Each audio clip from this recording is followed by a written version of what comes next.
normally be calling the meeting to order, but we are down a couple members for last-minute scheduling conflicts. So I want to welcome you here tonight for this educational and informative meeting that the professionals will give you. Jeff Handler, Vice Chair, is here as well, and Megan Eldridge, our Assistant Town Administrator, and of course Joe Powers, who will turn it over to. Well, I'll take that before I kill everyone's ears.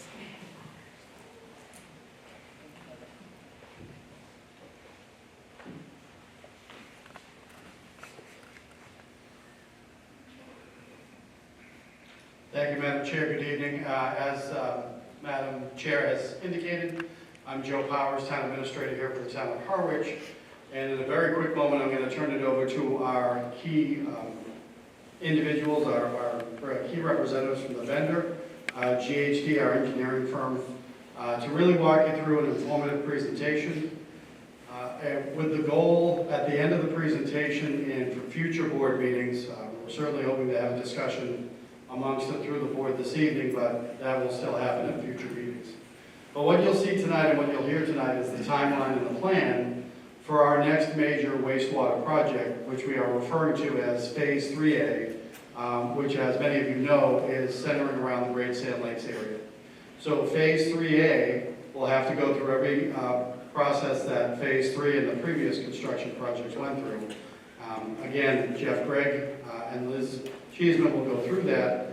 But what it means for us here in Harwich, outside of GHD, is after tonight, the board will be discussing the process of getting an appropriating article at town meeting and directing staff, me, Megan, and others on behalf of the town, working with GHD to get paperwork into the Commonwealth to help assist us with this project.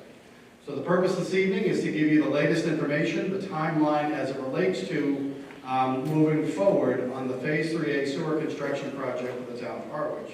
So with that, it gives me great pleasure to turn it over to Jeff Gregg from GHD. Jeff is the project director, and as I mentioned, he's joined this evening by Liz Cheeseman, who will be the project manager. Thank you folks for joining us tonight.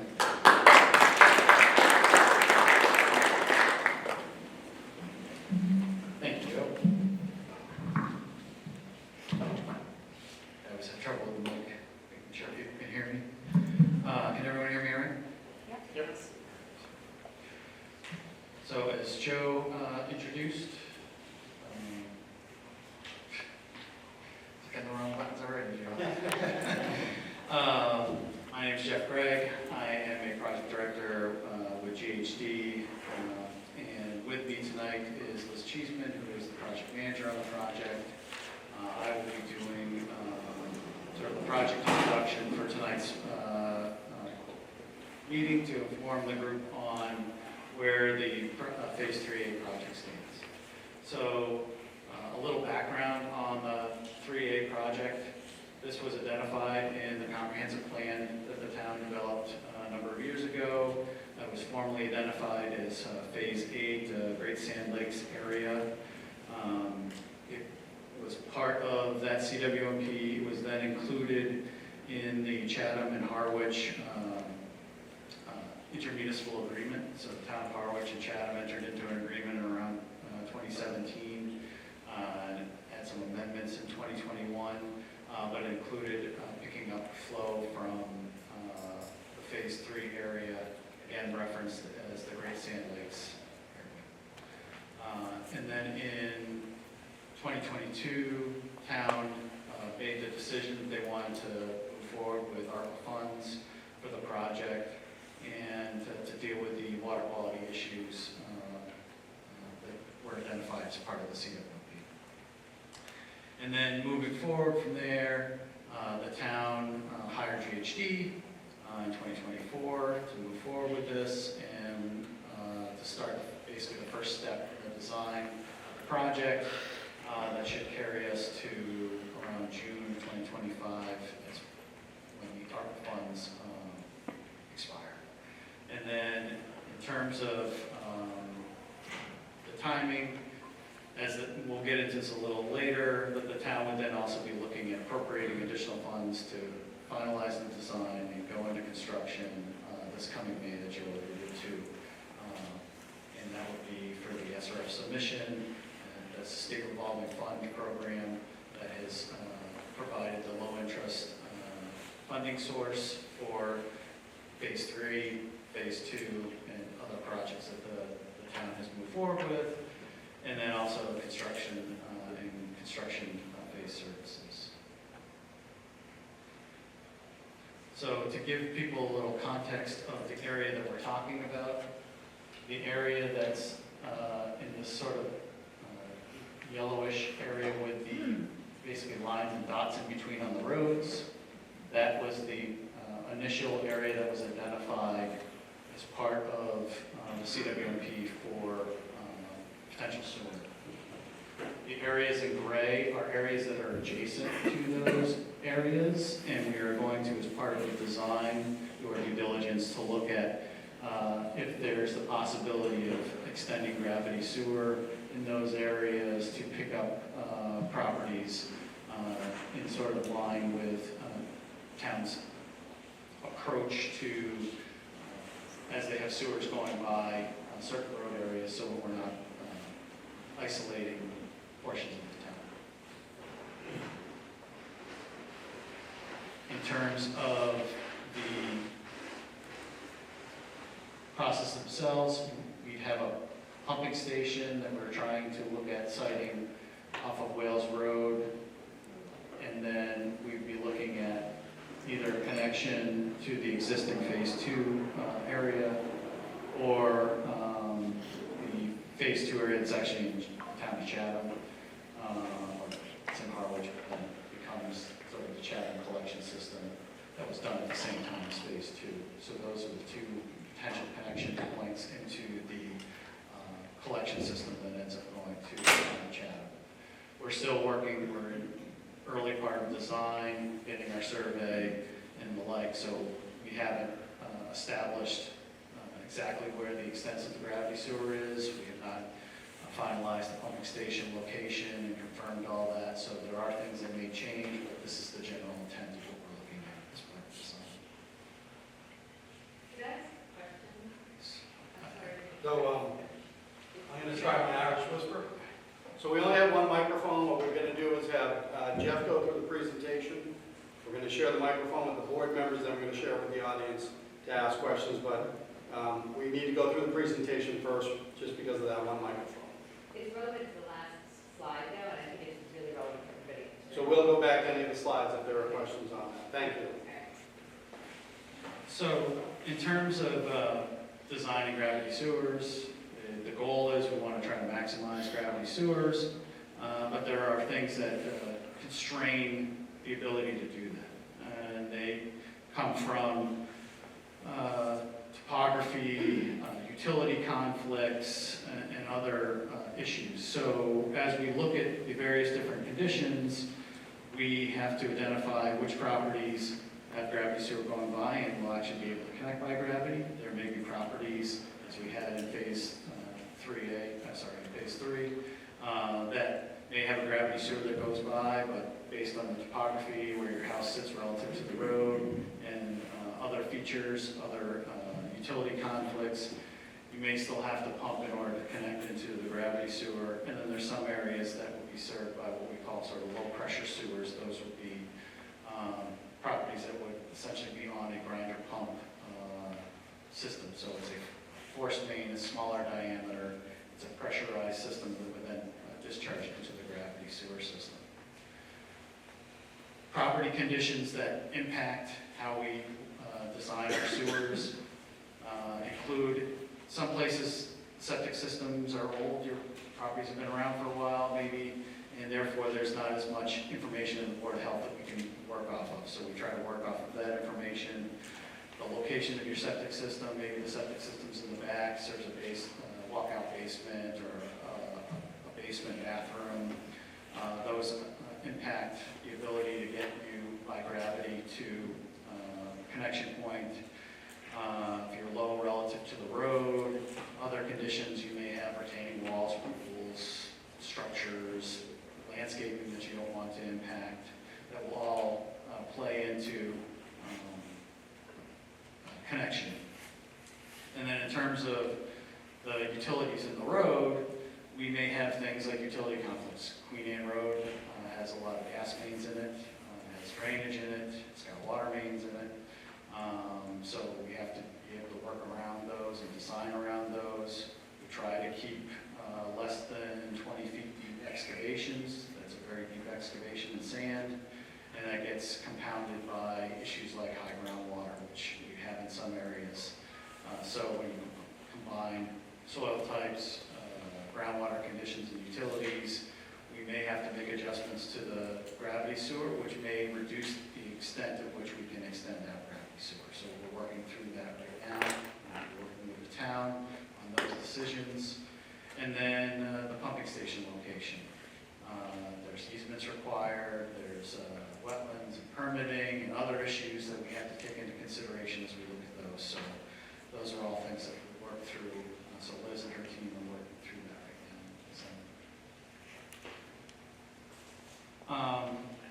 One of the things that we like to talk about in the early stages, because it's a question that comes up in the later stages when you get into actual sewer implementation design, and when you get into construction, is people want to know, well, how did you locate my lateral? So lateral is the piping that goes from the mainline sewer to the edge of your property line. That is the connection point for where you would go from your house to that connection point. So what we try to do is we pull all the Board of Health records that are available, and we look at where those records indicate your septic system is. We look at the topography based on survey. We make some judgments based on things that we can see either through site visits, using Google Maps. We know that Google Earth is not completely accurate, but at least sometimes gives us an idea of what we might be up against. We look at utility records. We have to talk with the various different utilities on what they have underground and above ground. And then again, that survey data that we get. And then what we do is we lay out our sewer and we try to maximize gravity to the extent we can. Look at the conditions that might raise or lower that sewer. Then we look at the conditions on the property to see about connections, because we want to try to get as many as we can through gravity. And then we make decisions, well, if everybody but one property can connect by gravity, in order to get that other property, we'd have to be excessively deep. We would probably not be able to do that based on cost and constructability and other issues. So there are some decisions that are made. Sometimes there are things that will happen during construction that you'll be able to address, like, oh, I could replumb out the front of my house, or I don't have anything in the basement. Or there are things that can be done that might still allow you to connect by gravity. So we try to work through that as best we can, and then we try to maintain proper slopes and design conditions for those connections. And then during construction, we make the plans available right around bidding. The concern is if we provide plans too early, people might get their engineer or whoever involved too early in the process, and if we make a change, then you've expended funds on something that may not be exactly where we're showing. Then the owners, property owners, look at those plans. You can understand that the general public are not all engineers. And we understand that there are a lot of questions. At that time, we're available to address those. We're dealing with that right now in the Phase 3 project. We get a lot of questions that come through the town, and we try our best to go at your property and talk about the conditions of your yard or where your service might leave your house and things like that. Try to work through that. We work with the contractor. We make sure that things are marked out beforehand so you can physically see where we're proposing to have that lateral, and then you can make some decisions and work with your engineer to actually possibly make an adjustment to where that is. So this is really meant to talk about, this is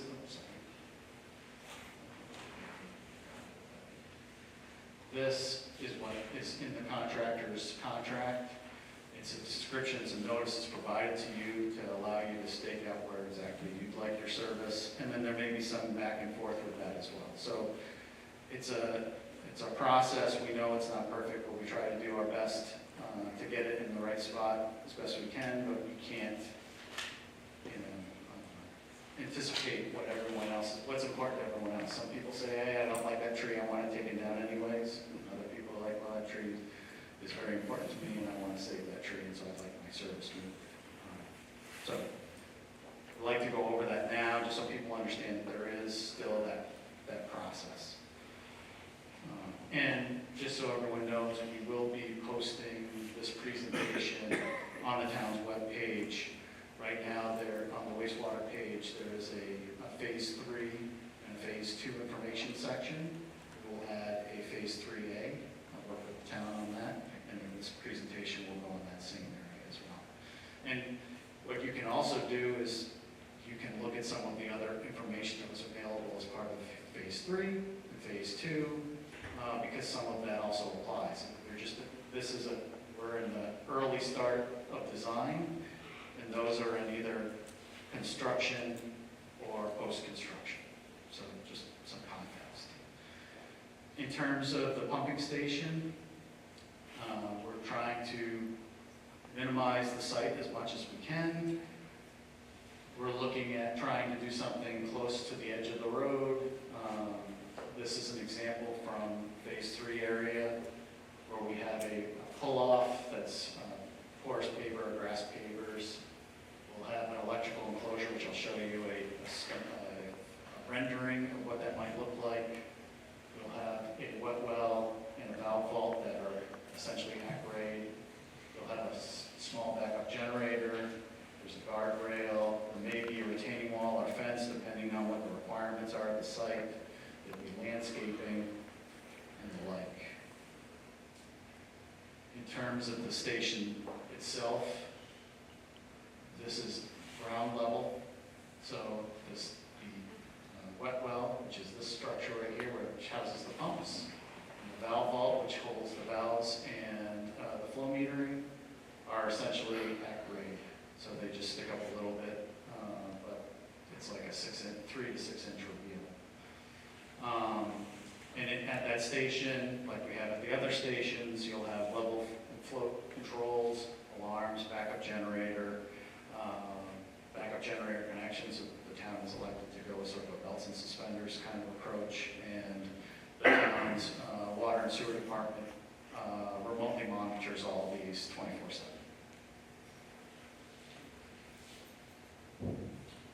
In terms of the general rendering of what we've done in other areas for part of phase 3 is we've designed what looks like a little woodshed.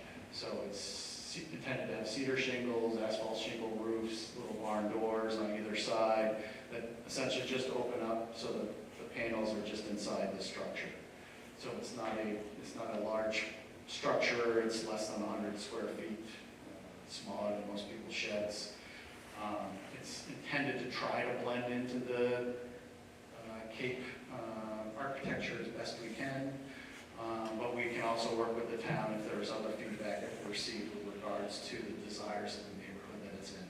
So this is what we're initially proposing, but we're open to feedback that it's received from the town. In terms of the tentative schedule that Joe talked about, so we submitted in July a request to the state for state revolving fund money in the order of $30 to $35 million is kind of where this project is looking like it might land. As part of that process, in January, we anticipate hearing from the state on whether or not the project is listed. So all projects that are submitted in July then get ranked, and then depending on where that falls, that will indicate whether or not the state has SRF funding available to the community, and they'll issue a draft list, and then they issue a final list. So even if you're not listed on the draft, there's the potential that you could be on a final if other projects fall off the list.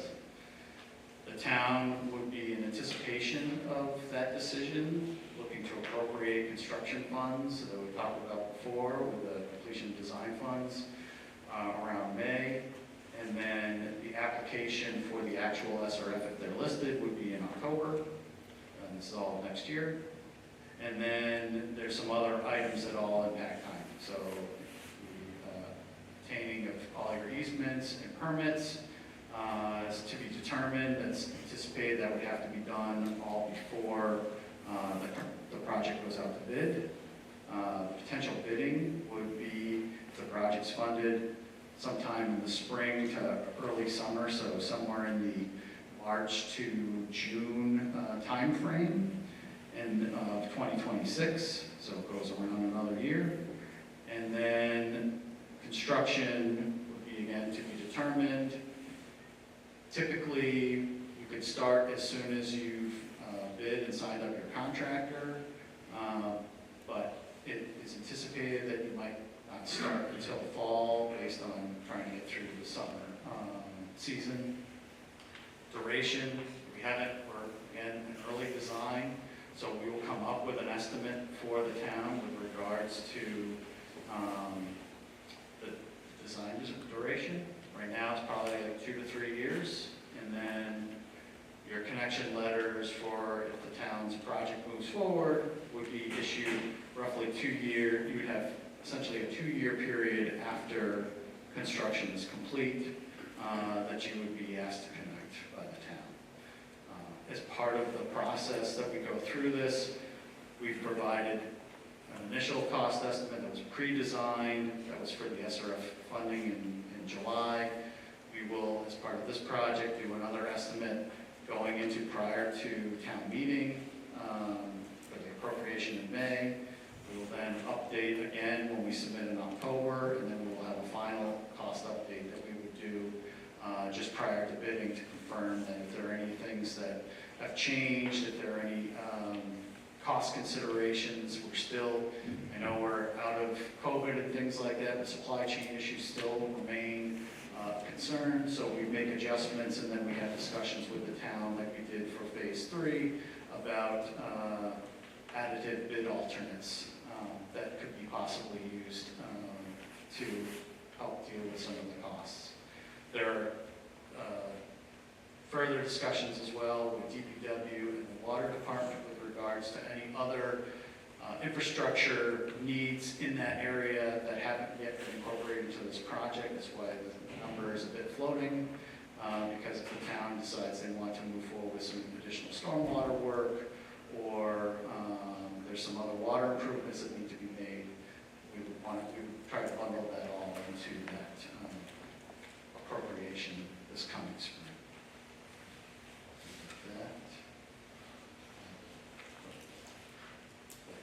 We're going to back up from that screen.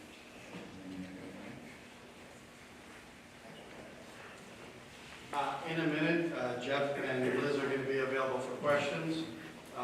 But before I turn it over to the board members present, generally I just want to emphasize some of the data that and information that Jeff just provided. First, for the select board, for your planning purposes, as you know, we're already knee-deep in 2025 annual town meeting planning, and every day work more towards the fiscal year 2026 budget where these appropriations would come to impact. Excuse me. So I just want to bear up for the benefit of the board members. On this slide here, you can see we're talking about appropriations in May of 2025. So what we will be talking about at your regular board meetings and as we progress towards town meeting, as we've said, funding that allows us to submit the SRF application, which we just heard would be October of next year. So we need that funding. That would be one of the appropriation purposes. To finish the construction design that Jeff, Liz, and the team have already produced thus far. So there's going to be other decisions that may have to be made about the further scope of that. And then last but not least, actually funding the construction and the construction phase services that go into all of that. So I say that because that was the purpose of having the select board come to this community engagement forum this evening. I want to open it to you both for questions and then open it up to everybody. But to put a fine point on it, for our purposes in administration and select board, we're looking at the immediacy of actions that need to take place through the rest of this fall and winter that will lead towards town meeting.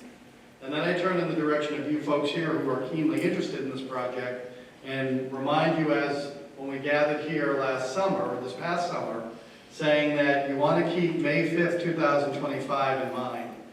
Because if you're keenly aware and interested in this project, that's when the next major action takes place. And that's where we ask our open town meeting, shall we go forward with this plan if the select board in fact endorse the plan. So for our purposes, in October of 2024, we're talking about actions that will take place as early as January of 2025, with knowing where we are on the SRF list, and then building off of that for town meeting. For you folks, you've got that key date in May of 2025, and as you see in the last slide that Jeff went through, you're looking at the concept of abandoning septic and tying into sewer sometime in the late 2020s. Perhaps we're looking at 2028, 2029. So with that, I'm going to do my best. Well, we said Maury Povich last time. Can I go with Phil Donahue? Is that acceptable? Thank you. A late grade. I'm going to bring the microphone over to the board members.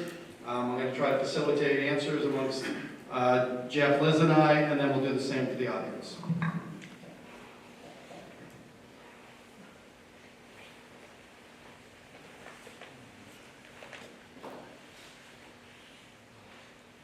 Shucks it down, we're done. Madam Chair, first to you. Thank you, Joe. In terms of the funding, and I understand that obviously this is high on our priority list, and this project is slightly different than our past projects. In terms of applying for the SRO funding, I know there's a lot of competition out there. I understand that you may not be on the list, and then you're on the list. Is that just a case of who's ready and who's not in terms of the state looking at who's going to get that funding?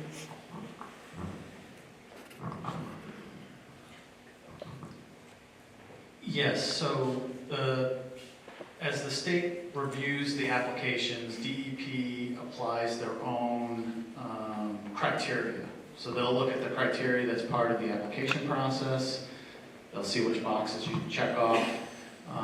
And this project does check off a lot of those boxes that you would need for SRF funding. And then it really comes down to how much money they have coming down from the federal government through their program. And then they rank those projects, and then usually there isn't a big change between their draft intended use plan and the final, but there is the potential that a project or so could be determined that it's not going to move forward in that year, and they make provisions, and you could move up onto the actual intended use plan list. I really can't, most of the projects I've had, well actually all the projects I've had experience with have been listed.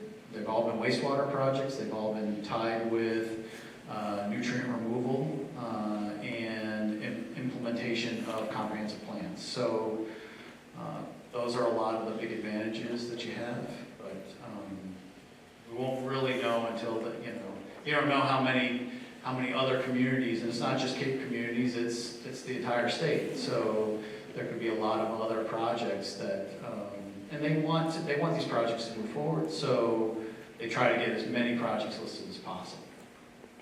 Does that answer your question? Yeah, sure. Thank you. Any further questions, Madam Chair? I think for the audience, which some of them will probably ask this question, but so I'll just see if I can preempt it. Based on the schedule, understanding that that schedule can change depending on a lot of different factors. But I know in phase 3, the question that came up the most was, when should I get ready to engage an engineer? When should I start thinking about these? Because to your point, you don't want people spending money only to turn around and say, well, that's no longer going to work. And I know everybody gets anxious, including myself, in terms of when do you do these things, but you don't want to spend money when you don't have to, so.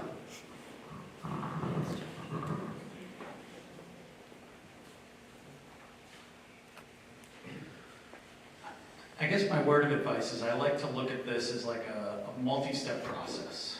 So the first real step is you as the property owner, you know your property better than anybody else. So the first thing you're going to do is you're gonna look at your property, and hopefully most of you know where your septic system is, but a lot of people don't know where their septic system is. They have no idea.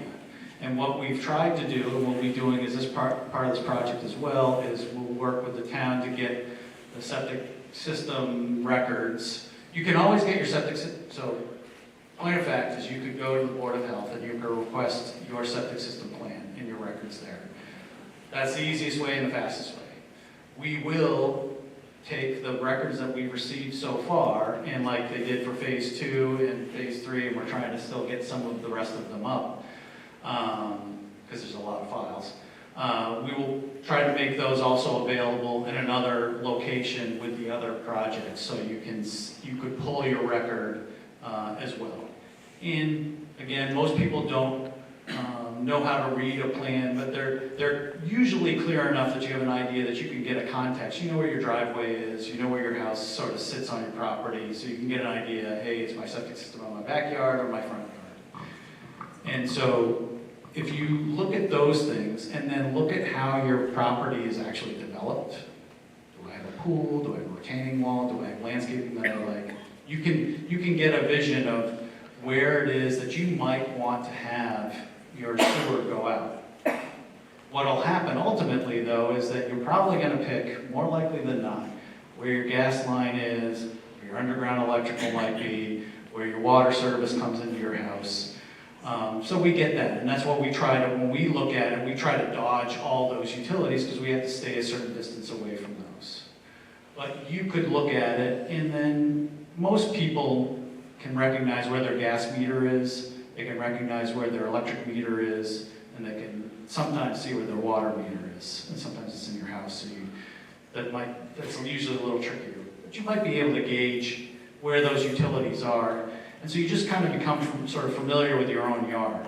And then, once you've done that, then you're more informed that when you actually see a plan, you could then raise some questions about, hey, I wanted to look on the left-hand side of my property, or the right, or closer to my driveway, or I don't mind going through my driveway. You can think about, those are the questions you should start asking before you even get your engineer online. Then as we get closer to construction and the plans are more firm, then that's when you could start reaching out to various different engineering firms that could design your service connection. And but that usually comes after we've actually gone to bid, because there's still a time period when we go from bidding through when we sign up the contractor. So the bidding period takes a couple months, and then signing up the contractor takes time, and then it takes time for them to mobilize. And then the contractor's required at least 2 weeks prior to doing any work to have marked out and provided those laterals. And the last point is, if you get to a point where you happen to be in the early part of the construction project, you can still reach out to the town and say, hey, I haven't been able to get my engineer online, but this is where I think I'd like to have my service, or I don't really know, and I'd like to have somebody come out and talk to me. And we can have somebody come out and actually look at your location and say, yes, this is where we think it would best work. And then when you bring on your design engineer, you can say, hey, I've talked to the contractor or the engineer for the town's project. This is where I'd like to go, and then they can design it. And then if they come up with something that's of concern, then we can look at that as well. But it's like anything else. It is stressful for a lot of people, but the first step is really just get to know your own property. I think is my best word of advice. And then as we get further in design, I'm sure there'll be other questions that we can address. As I walk from this end to that end, can I ask, but you wouldn't want to do anything until you know that the town is going to go forward on this project, and we have the money after May 5th, 2025. Is that a yes? Thank you. Madam Chair, any more? I have Select Board Vice Chair Jeff Hanlon. Thank you, Joe. Thank you to all of you for being here, as well as the GHD representatives. So last night we had Anastasia present to us a draft of the modifications that were going to be made to the Pleasant Bay Alliance watershed permit. How does this, or does this tie into what we heard last night and what we were taking on action on last night? I hope that made sense. Yep. Okay.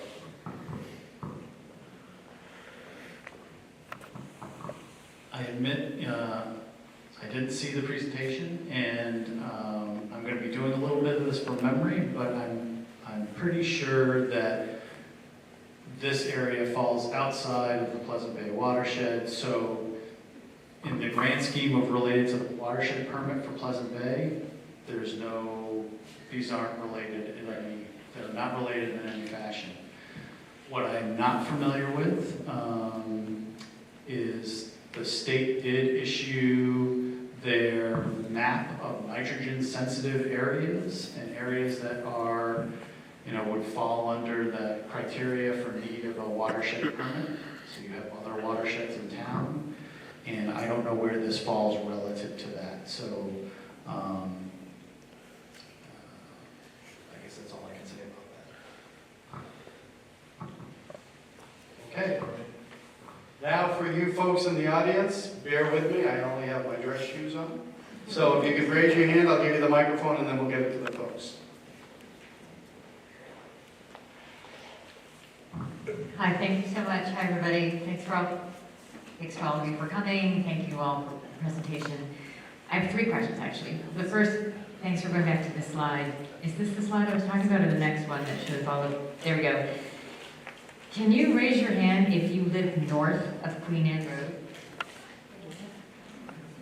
Okay, so this is a major concern I have with regard to communicating with all the stakeholders. So the people who called this meeting and facilitated this meeting are the Great Sands Lakes Association, and most of the members of the association are south of Queen Anne Road, and even on the other side of the ponds. So I think there's a need for greater outreach to everybody who's north of Queen Anne Road. And I'm not exactly sure how to do that. I would guess maybe work with Harvard's Conservation Trust, because they have some projects going on with the 6 Lakes region up there. So, but there needs to be the other half, because we've only got like 50%, I think, here of the stakeholders who would be involved in this project. I think it's really important to get the other side. Second question. My goodness, now that I'm standing up, I can't remember my second question. I do have a plea, though, which is to the select board. As you can see, there's a lot of people who really want this to happen, and I'm very concerned that internal politics on the board and between the board and administrators and stuff might delay some of the important deadlines that need to be met for this project to go forward. So this is a plea. I mean, you can see how many people here are all looking at you. Like, we really want this to go forward. So, you know, the backstory is no mystery to everybody in this room. So we just really want this to go forward. It's a plea to you all to make sure that this If I can, is just because we are Great Sands Lakes, so You still need to use the Okay. microphone. Sorry, all right, and I just remembered the third point. In thinking about prioritization of this project, the drinking water is just southwest. Water flows north to south. So if this project doesn't happen and our lakes continue to be compromised, which they are, we have a huge cyanobacteria bloom in Bucks Pond in the past month, that could end up compromising the drinking water for the town. So this is part of the reason that the Great Sands Lakes neighborhood was prioritized in 2007 for a study, because the drinking water could be affected by whatever happens in our neighborhood. So, thank you. you covered it, Dan, I don't need it. I was just gonna talk about the Great Sands Lakes in our Can I just see if the board wants to respond in any way? So I think the fact that we're sitting here tonight shows a huge commitment to moving forward. I can't speak for other board members, but I think that, you know, while we deal with reducing nitrogen, the next thing that we're all going to be dealing with is protecting our water quality. So it's not lost on at least this board member. And I would say collectively, the board, we've sat through enough presentations prior to even getting here to installing sewer to understand why we were being mandated to install sewer. Again, I can't make any promises, I'm one person, but I do believe that that will be the next hurdle we'll be jumping, so, and I'll hand it over to Jeff. Sure. Thank you. And this is an incredibly huge and important project for the town of Harwich. And when I was voted in as a select board member, I started putting sticky notes all over my office because I needed to consistently remind myself exactly what this CWMP means to me. And again, like Julie said, I'm not speaking for Julie or the rest of the board, but I think it might help to know at least the two board members here where we stand. I remind myself every day that this is about clean water. If we don't have clean water, we really don't have much of anything. So I made a list, and I'm just going to go over it quickly, just so everybody understands at least where I sit. My pledge to the public is to be accessible and accountable. If you have questions, I field questions weekly from people all the time regarding the CWMP. I'm a huge fan of community engagement, exactly what we're doing here tonight, and I'd like to see more of that. I want to do my homework and I want to stay informed. I'm not going to know everything like the people down at the end of that table, but I can do the best I can because we need to service the public. We need to limit the inconvenience to the public during construction. I think that is a big part that falls on the select board. Strategize and be proactive. I'm not kidding you, these are all sticky notes in my office. We need to find and seek out low interest and no interest loans. We need the cost to stay down by making educated decisions. That's what these community forums are all about. We need to do it right the first time. That has been a mantra of mine in business for 37 years. Do it once, do it right. And I believe we are. I want to make sure that the public is getting exactly what they need from us, the select board. And all things considered, I think we're in a really good place.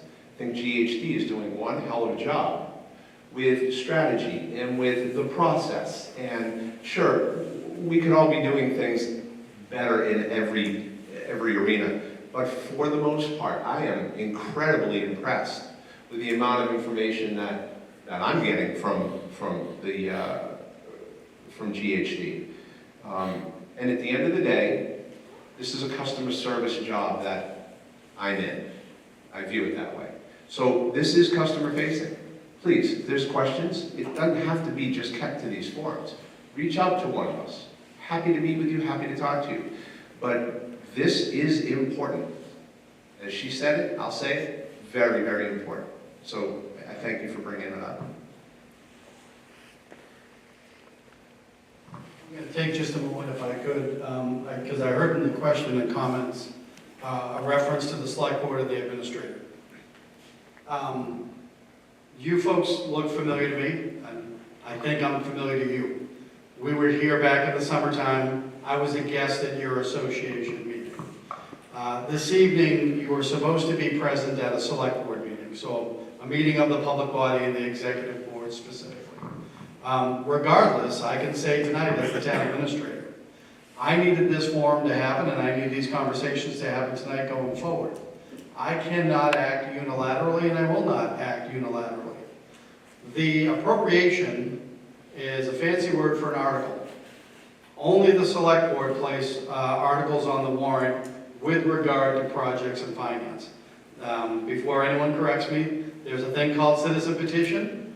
If anyone ever did their own citizen petition for $35 million, we'd counter that. So that is the select board that directs that. And additionally, it's the select board that gives direction to me as administrator and then my colleagues in finance and other departments to pursue the other programs that the state's part of. So whatever may be perceived amongst the select board and with the town administrator, I think I understand my role very, very clearly. I work through the select board for the town of Harwich, and the select board are here tonight to start formulating decisions on articles and appropriations and actions that go beyond our borders. You had a question, sir? 3 questions, all right. I think we're setting the limit at 3. We'll see if we can add more after that. I was at the previous several meetings, and to me, this map is the first time I've seen anything north of Queen Anne associated with this. I thought the question was asked before, and I thought it was Queen Anne south. So has that changed, or has it always been basically this map? That's the first question. Second question, if it gets to January and we're waiting for approval from the state, if they don't approve it in full, do they approve part of it? Is there such a thing as a partial approval, or they fund half of it? And the third question is there anyone able to hook up before it is completely done? Or is it going to be completely done and then you start hooking up? A vacant lot on Lakeside Terrace. So the perspective is from a vacant lot. You got that, right? So let's see if I can remember these. So question 1, to my knowledge, oops, went to laser point. To my knowledge, this is the area that I was aware of for this. So from my perspective, that there may be others, but I can't speak to that. So hopefully that answers your question 1. Your question 2, SRF, I don't believe they will fund a partial project. This would be a hard project to split up into, it doesn't, it sounds big, and it is a lot of, it's like 4 miles of sewer. It doesn't look very big when you zoom in on the map, but it all hinges on your third question, which is, we have 1 pumping station, and there's no way to get flow to either of these 2 points of the existing collection system, either the one that was constructed by Harwich as part of Phase 2, or the one that was constructed by Chatham as part of their 1D1 project, which are interrelated. There has to be a pumping station, or this would all be low pressure, but either way, it'd still have to connect to there, so you'd have to finish essentially the whole project. So I think I answered your 3. Did I get them all? So you won't be able to hook up prior to completion because this pumping station needs to be active.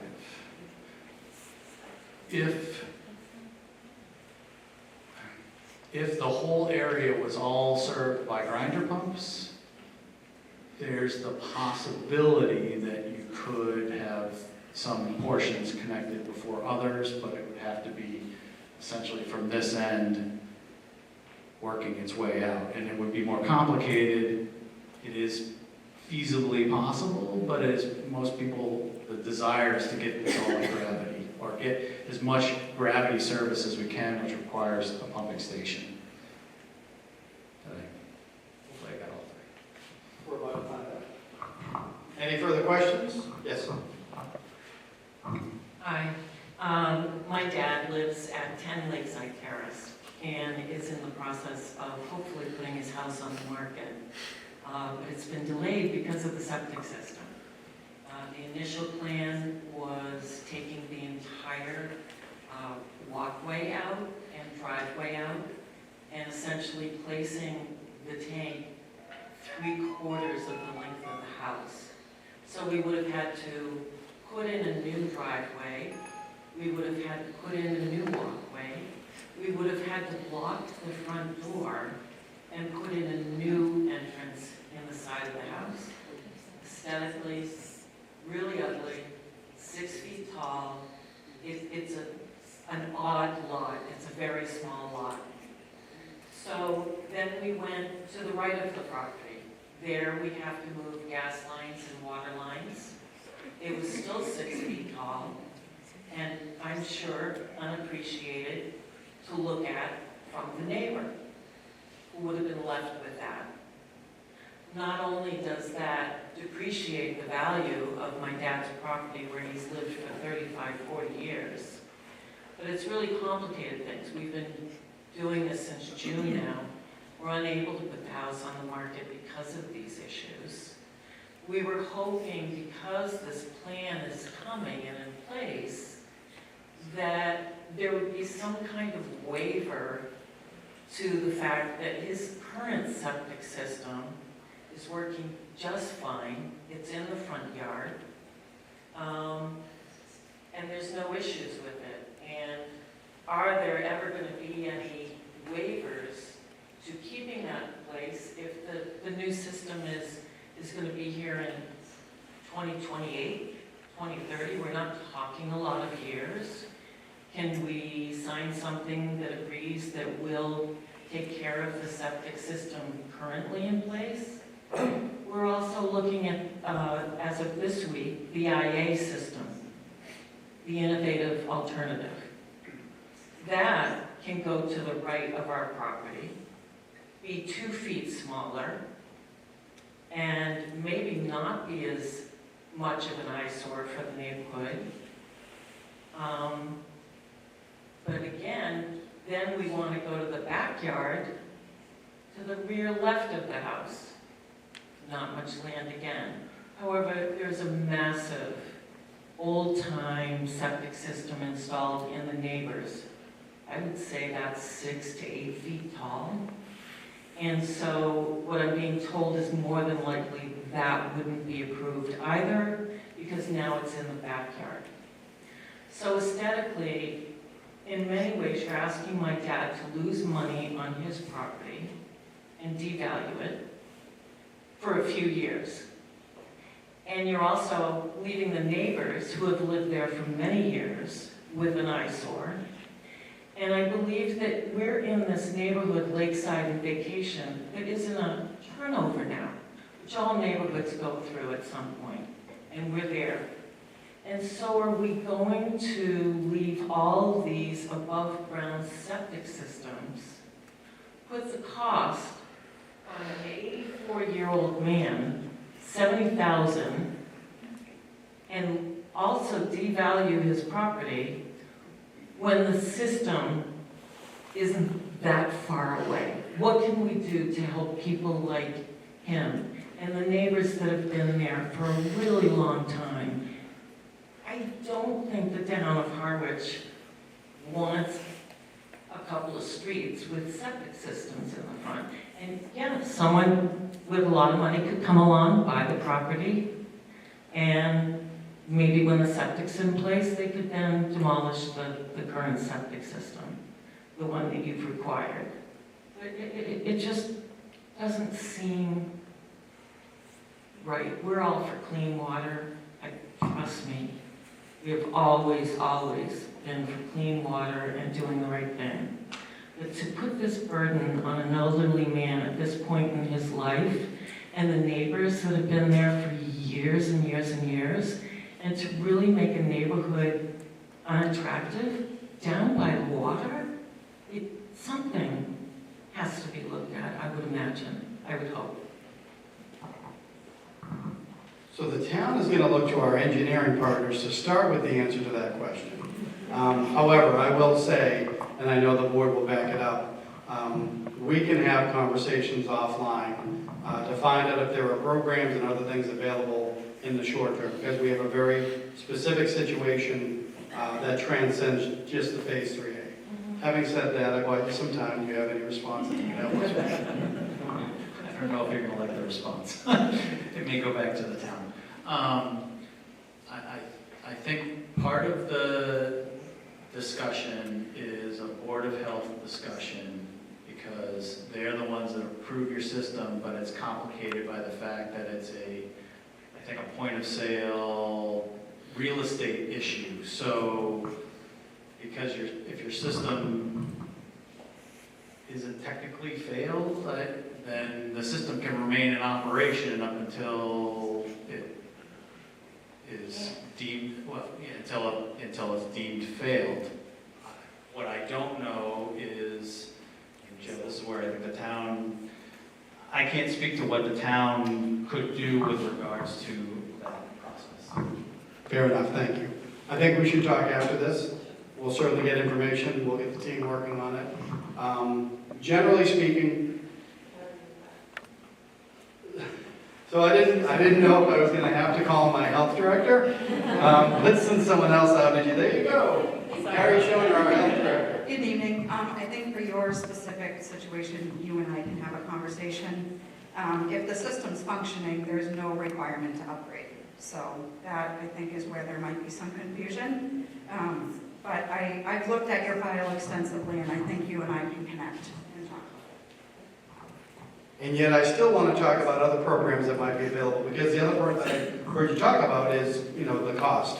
So what we are generally aware of, we being the select board, administration, the town, the engineers, and the construction companies, are the myriad programs that the county, Cape Cod Commission, and the state are doing. So in addition to talking to the regulatory folks, I want to make sure we talk and see if there aren't programs that if you need to do something in the short term, that you may not be able to get some financial relief for that purpose. Thank you. Yes?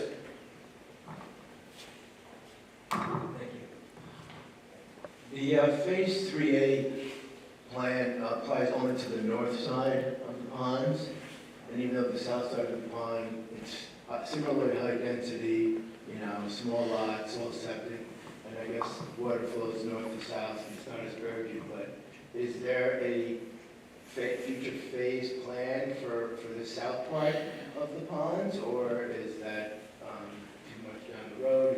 I know it's a matter of funding and other things,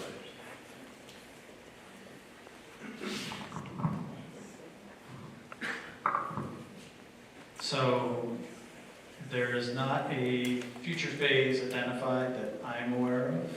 The reason I believe that this was, let's see, this gives a little more space. When you look at the watersheds for the ponds themselves, the watersheds extend above the ponds and then only cover, and please don't quote me exactly on this, they come close to the shoreline but do not go very far below, so I believe that's why this area was targeted as the protection for the ponds as part of the phasing. Does that answer your question of why we picked? Yeah, so there's no plans for... Oh, hang on. I can do it.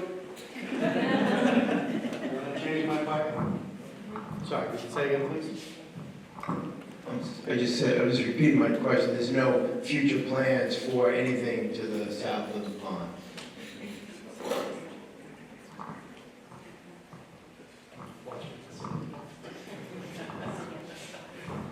So my understanding is, as Jeff has been saying, is as it relates to the Phase 3A project, this is the contemplated service area.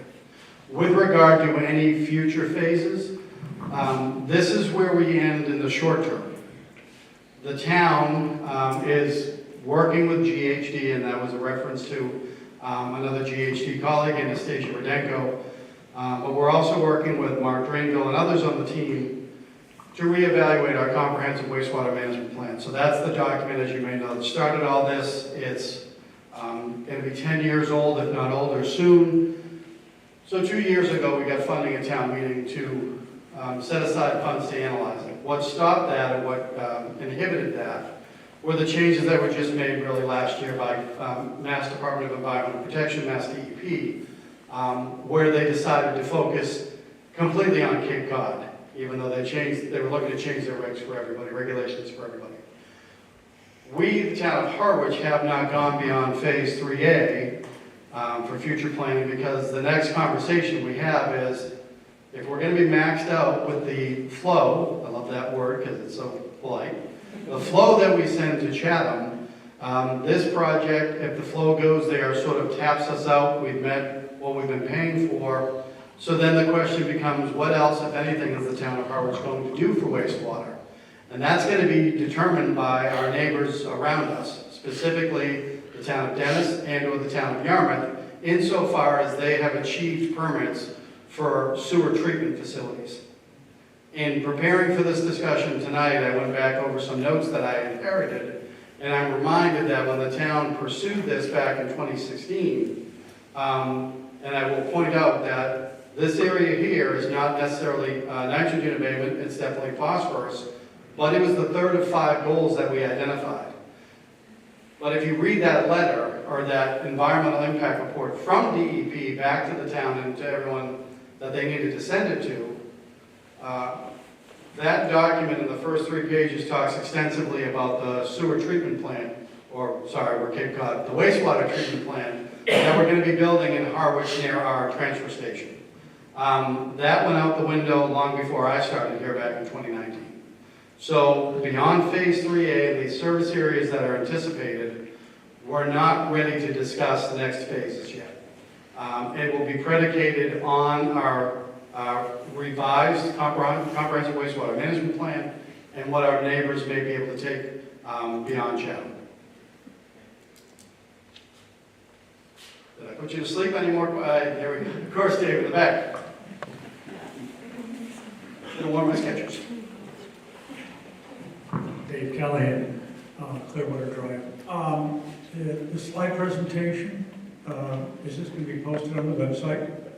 And 2, is there a more complete document for Phase 3A that would be more like what we saw with the CWMP and have been done for other stages that we could put up on our website or a link to provide to those people from the Great Sand Lakes area and Queen Anne Acres to look at and review? I know that this will be, I'm assuming this meeting is going to be on Harwich Channel. So as I walk and get answers, hopefully from Jeff, yes, this is being recorded and for rebroadcast later on Harwich Channel. This will be on our YouTube page. As Jeff mentioned earlier, you can see on our main page we have static links to wastewater. We don't want to commingle, so we're going to be building the Phase 3A, and as we've done for 3 and 2, all this documentation will reside there. The presentation from tonight will be posted somewhere on the page tomorrow to start with. And then to the question of, do you have more detailed information, either as it relates to the current CWMP, which I know this would have been essentially elements of Phase 8, or anything else that you may have heard Dave ask that I might have just corrected? So there's no separate standalone document for this area. So in the CWMP, the existing CWMP, there's a section that talks about Phase 8 in the Great Sand Lakes area. I am under the understanding that as part of the update to the CWMP, this area will be discussed again and it will be covered in there, but it won't be a standalone document. And this area doesn't, I don't believe, and I'm doing this from memory, I don't believe this area falls in a coastal embayment watershed. So it wouldn't have necessarily a targeted watershed management plan or a watershed plan specifically associated with it like you have for Pleasant Bay and you will have for other watersheds. That answers the question.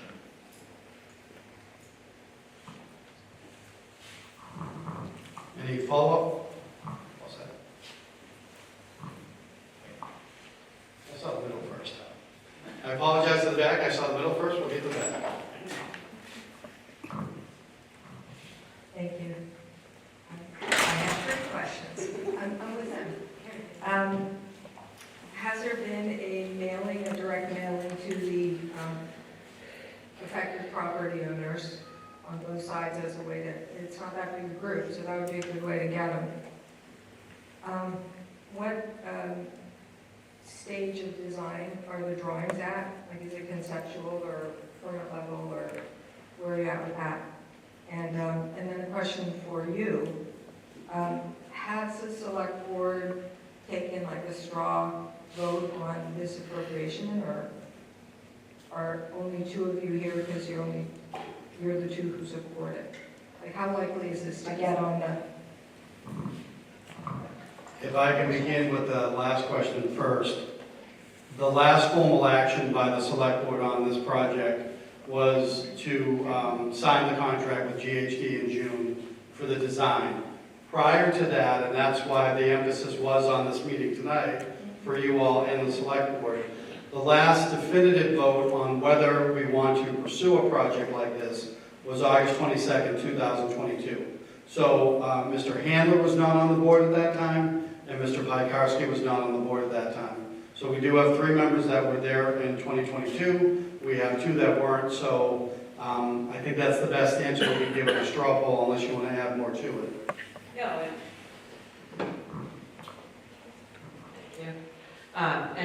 and as far as Jeff and I being here tonight, that's because, like, as I said at the beginning of the meeting, we had 2 members with a conflict and another who, as of last night, could not make it. So I don't think you can read anything into that.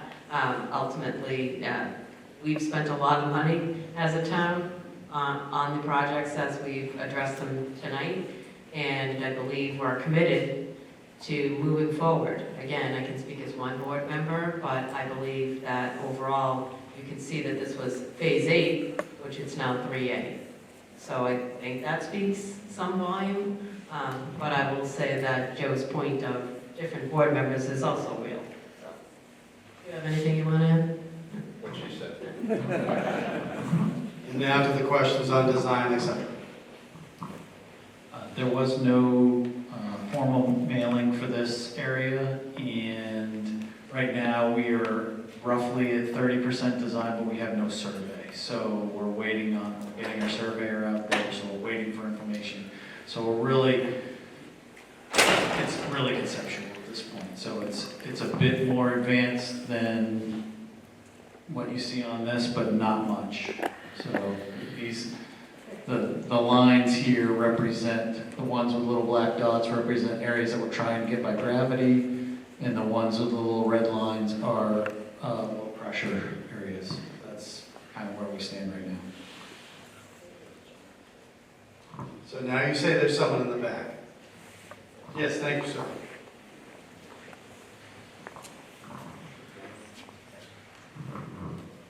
I'm not really sure that this question fits with this particular setting, but, you know, I look around at all the development that's happening, you know, and that impacts not only sewage and, you know, the future of that, but the water table in general. And I'm just wondering what kinds of thoughts people are having about, you know, how are we, is there any control on that?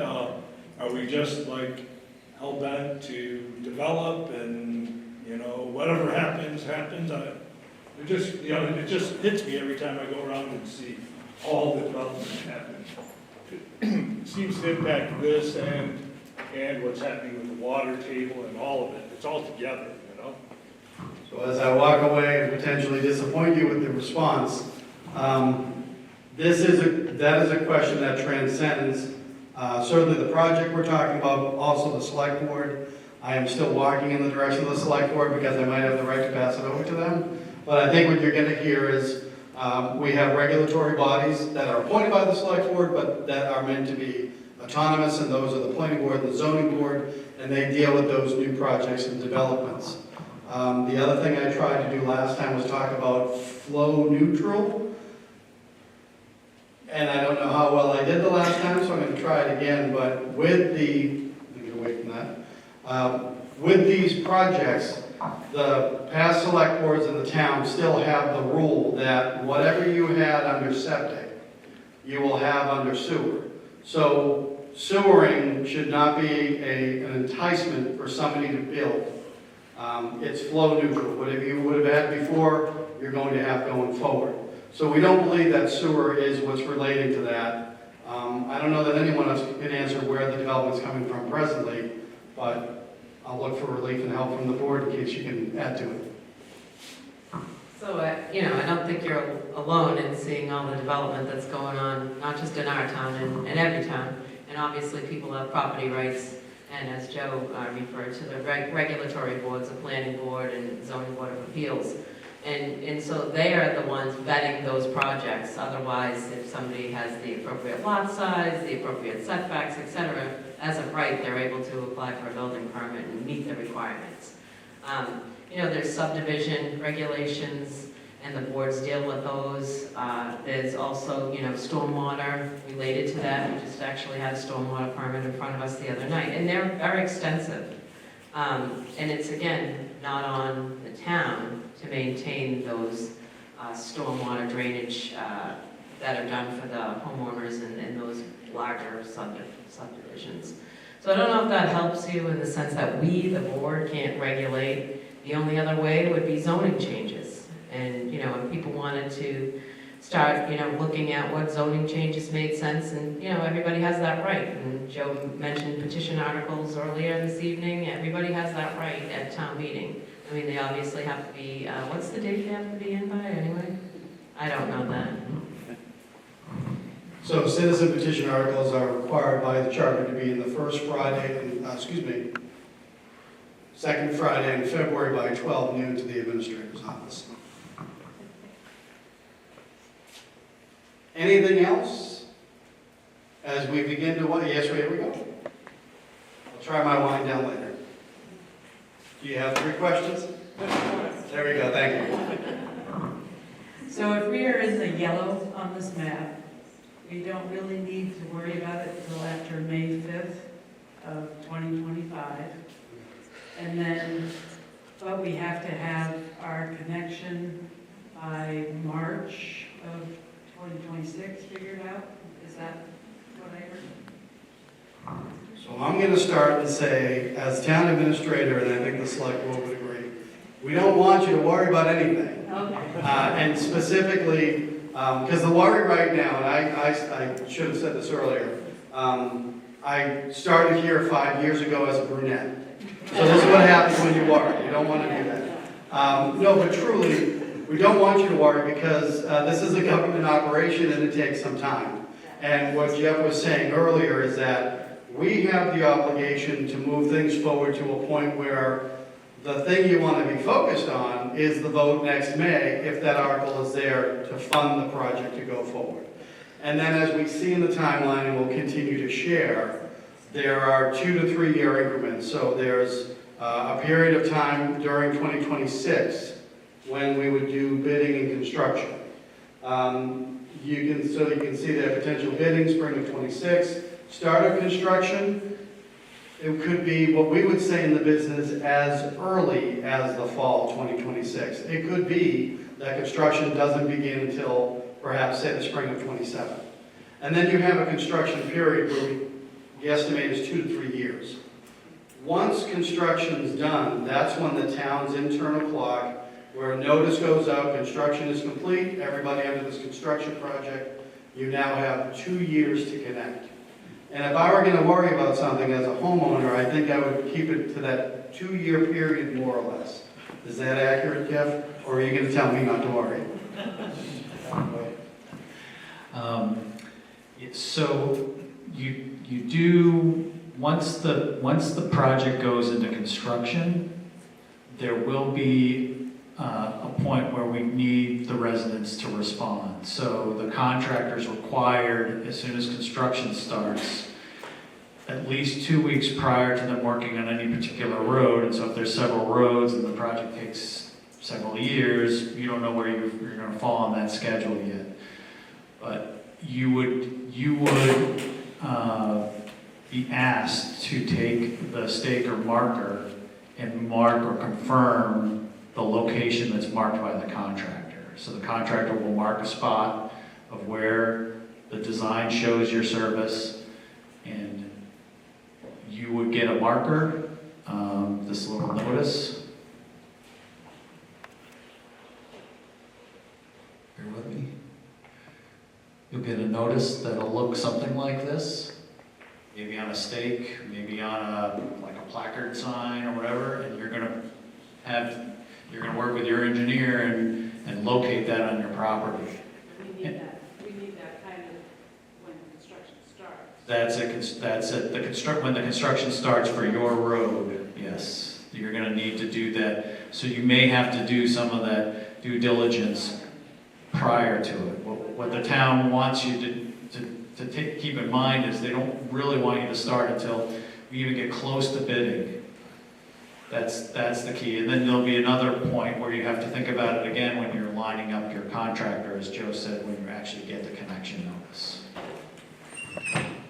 And then furthermore, if you look at what we were doing on phase 2 and now phase 3, we're going to have another one of these.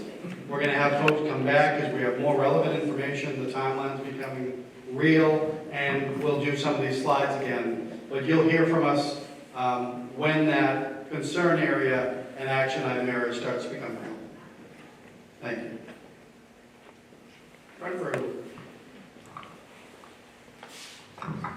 You said you're applying to the state for $35 million, is that correct? So we're going to be applying to the state revolving fund as part of the Clean Water Trust Fund for funding. The dollar amount would be? To be determined. No, so we submitted an application, a pre-application to the state for roughly 31 million and change. We know that there's some other items that the town may be looking at to add to that project.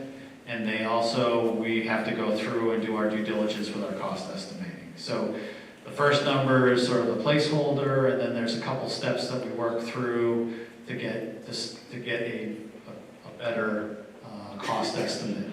And that could go up, could go down, depending on decisions that are made by the town as part of going through the design process. Then when we actually submit the application, that will actually establish the value that the town is looking for. Then the town we will continue to do an update to that cost estimate, and then the real number doesn't come out until you actually get bidding. But the key is the town needs to appropriate sufficient amount of money in case the bid climate changes and you get higher bids. So the last thing you want to do is have bids come in and the town's like, oh, we can't move forward with this project because we didn't appropriate enough funds initially. So we try to get ahead of that and be conservative. That's why the number's in that sort of nebulous 30 to 35 million. But what happens if the state refuses? I'm going to bring it back for that question. I also just want to add, however, if you look at phase 3, I think we were on SRF for 50 million. Above 50 million. We had done an original appropriation of 50 million, we did a supplemental appropriation of 54.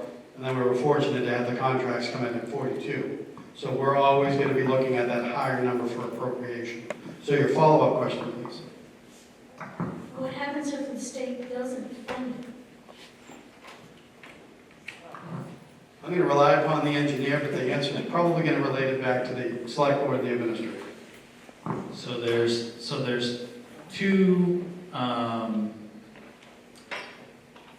steps. There's two ways to interpret that question. So the first is if the state doesn't list a project on the SRF, so we've applied, if they don't get on the intended use plan in January, that's the state saying, we like your project, but it's just not ranking high enough.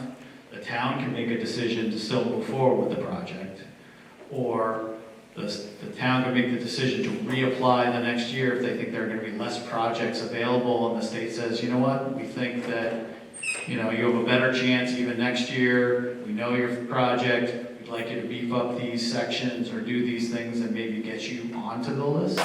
So that's why there's that situation. If you get listed on the intended use plan and your project comes in higher, as long as the town has appropriated the funds, the state will work with you to actually fund your project. So that's why I said it's two ways to interpret. What if the state doesn't fund your project? It's really, they might not list you on the IUP the first time, and then after that, if you are listed on the intended use plan, you would have the discussions with the state. As long as the town has enough money to do the project, the state will usually say, hey, we can make this work. We understand you asked for a 35 million project. The town appropriated 37 million and the project came in at 36. We know that you have the money for it. We'd like to support. We can do that. It's a little higher than what was listed, but they'll work with you on those kinds of things. Those are discussions that will be had in that situation. I think that. does the negotiating? Who does the negotiation? The town and the state will have that discussion on funding availability. No. The follow-up question was, does that mean me? No, it means the select board and administration. It might also mean our legislative delegation and anyone we can have to bear on the question. So I would ask the indulgence, can we do one more question? Because I'm also afraid that my hamstrings are going to kick out, and that would just be a horrible scene. Did you have a question? I had a question about the proposed pumping station. Is it highly likely that that would be the location, or are there other potential sites?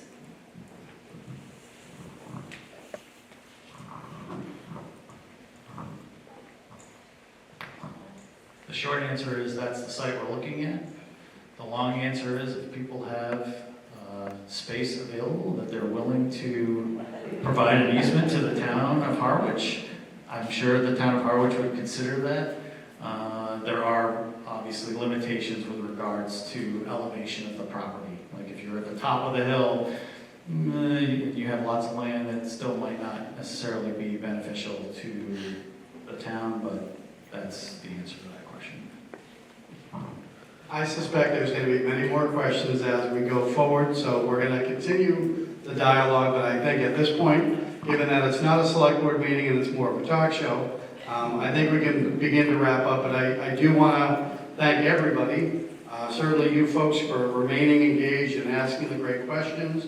Certainly I think GHD has demonstrated over the years that we've been working together their tremendous value to the town, and they are a fantastic partner on everything to do with wastewater. So we thank Jeff Gregg and Liz Cheeseman for joining us tonight.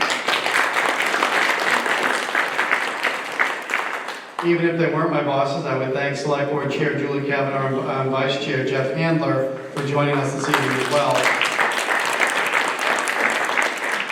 And one last indulgence, I want to recognize and thank Assistant Town Administrator Megan Eldridge,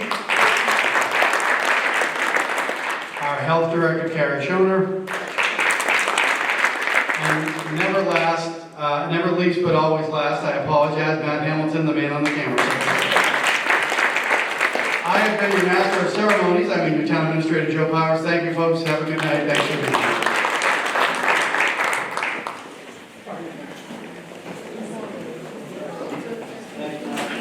here. Thank you.